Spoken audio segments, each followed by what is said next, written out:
Here we are. I have MikeKingBiz Media in the house. This is a great media partner, guys. I'm on the air with him today. Welcome, Mike, for coming on my show. But I want to say, honestly, it's his. He's the media partner. So how are you doing, Mike? I'm doing good. I am happy to be here. We're going into a time, we always talk about grants and the importance and the power of that. Mm-hmm. And a lot of times people want to tackle the grant writing on their own because they don't want to pay. Yeah. And explain that's not a good remedy.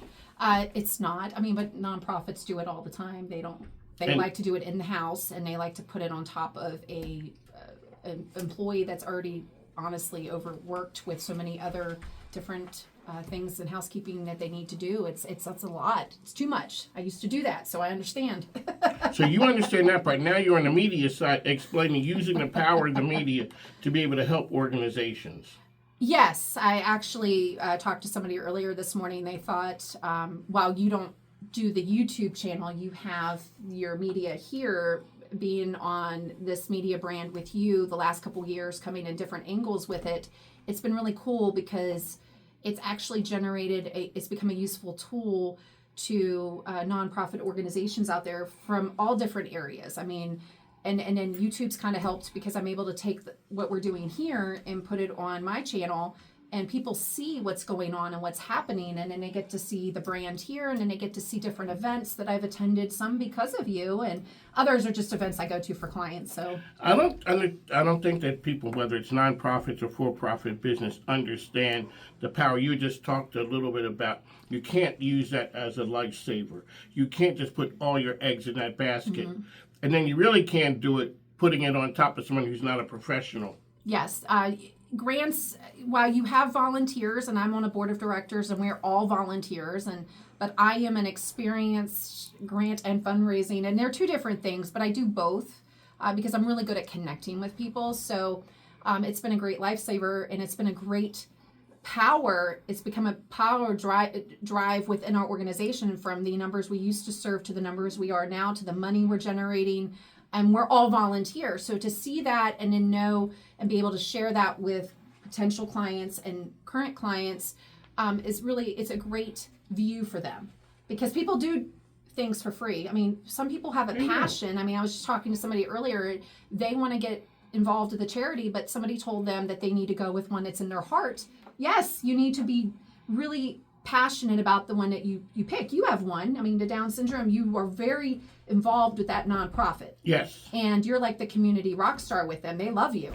I have a good time now. You touched on something a second ago, which is there's the grant writing and then there's fundraisers. Yes. Do some people only do one and then only do the other, or does everybody kind of like dabble between them? So in the consulting world, not necessarily. Most people pick one. But in a nonprofit, if you're working in-house and you're part of their staff, it's usually like the director of development that's also doing the developing, which includes the fundraising, and then the executive director and the director of development and maybe some of the program team will share the grant duties. And then you all kind of pass the grant around and you write different parts. Oh, so not one person may write it. Because of time.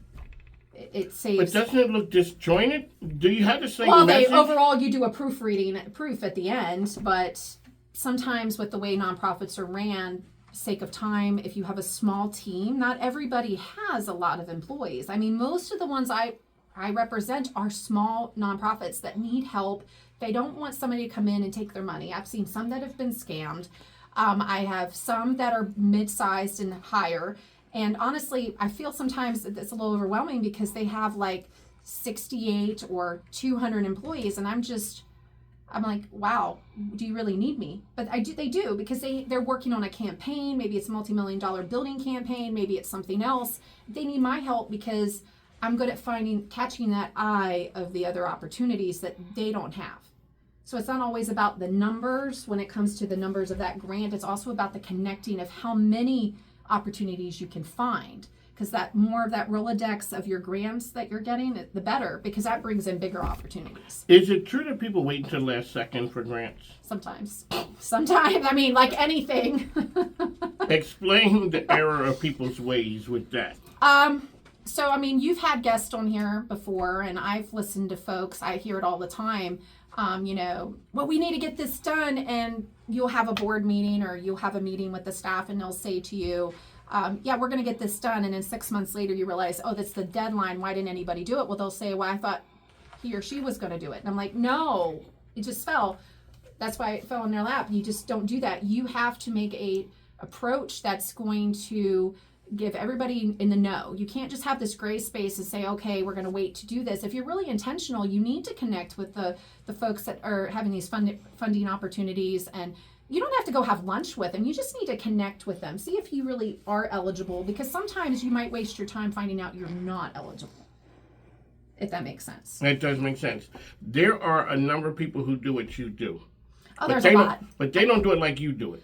No, they don't. No. I think what separates me is I keep hearing from people that my point of view, because of my military life has really allowed me to, I had a meeting with a military nonprofit last week, another military spouse that has an amazing nonprofit going to Capitol Hill, doing all kinds of major things to help special needs military children. And again, they're superstars in our military communities. They're doing the work, paid or unpaid. And I was on contract for years, but believe it or not, a lot of those years I was not getting paid. I was building my Rolodex, connecting, having a blast doing it. And those are memories and connections that are forever.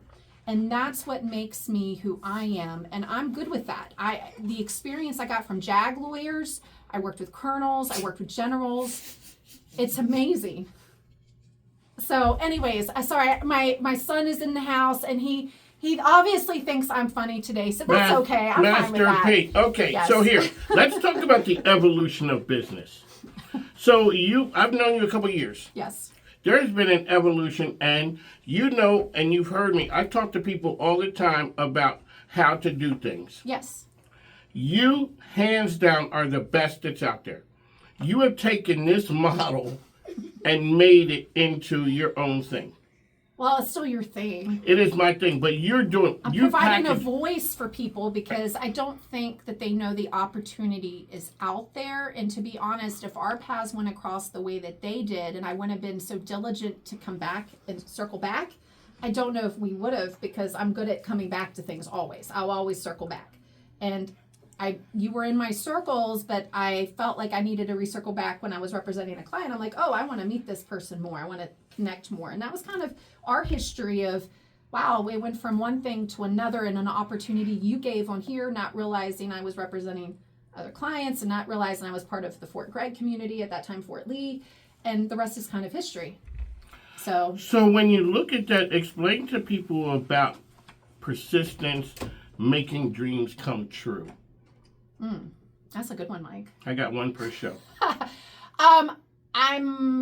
I think it's important to have hard work and instill values. Is that a Pennsylvania thing? No, that's a military thing. I think that's a military thing, all hands down. I mean, you're a veteran. I value that when I look at my children, and especially my oldest son that goes to West Point, and my husband that's still currently serving in the United States Army 21 years later, and also serves as a first responder, I think it's 18 years later or 19 years later.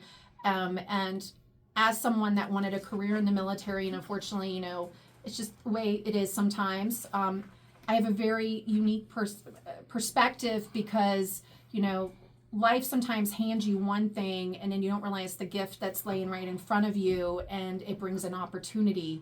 And I always am a believer of seizing that opportunity. And always, my husband laughs at me because I've used the word extraordinary for at least a decade, if not longer. And my son that's at West Point, I always said, I want you to be extraordinary. My children always say, I want you to be extraordinary. Your extraordinary might not be what I'm saying, like go be somebody famous. It may just be your extraordinary, whatever it is. Everybody has something. Everybody has a special gift. And I love helping people. I can't do everything for free, but I love helping people. I always say, changing the world ain't cheap, easy, or free. Yes. Money got to change hands somewhere. Well, you gotta pay the bills, and the way the life is. Exactly. Plus, you got to pay the talent. Yes. That guy right there, he's like the long arm of the law. He's just telling us, wrap it up, move over here, the floor director. Master P is his name. Okay, all right. So, folks, Michelle Rollins, who is the best out there, grant writing extraordinaire is. But is but you're the media partner, and again, you provide a voice that isn't always available or comes with a very hefty price, where some, especially local businesses, can't always afford that because they're starting up, and you provide that opportunity that may not be somewhere else. It's all done for the greater good. All right, on the mic. Oh. Well, no. Sorry, I mean. It's like... So you always hear me say, always powered by MikeKingBiz Media. Here is the Mike King himself. And thank you for tuning in. Here, let's do a high five, Mike. Okay, high five. 1 second. And this is for our man, Parker. Yes, a high five to him, always. High five to Parker. All right, Thank you. otherwise known as Master P. Thank you, ladies.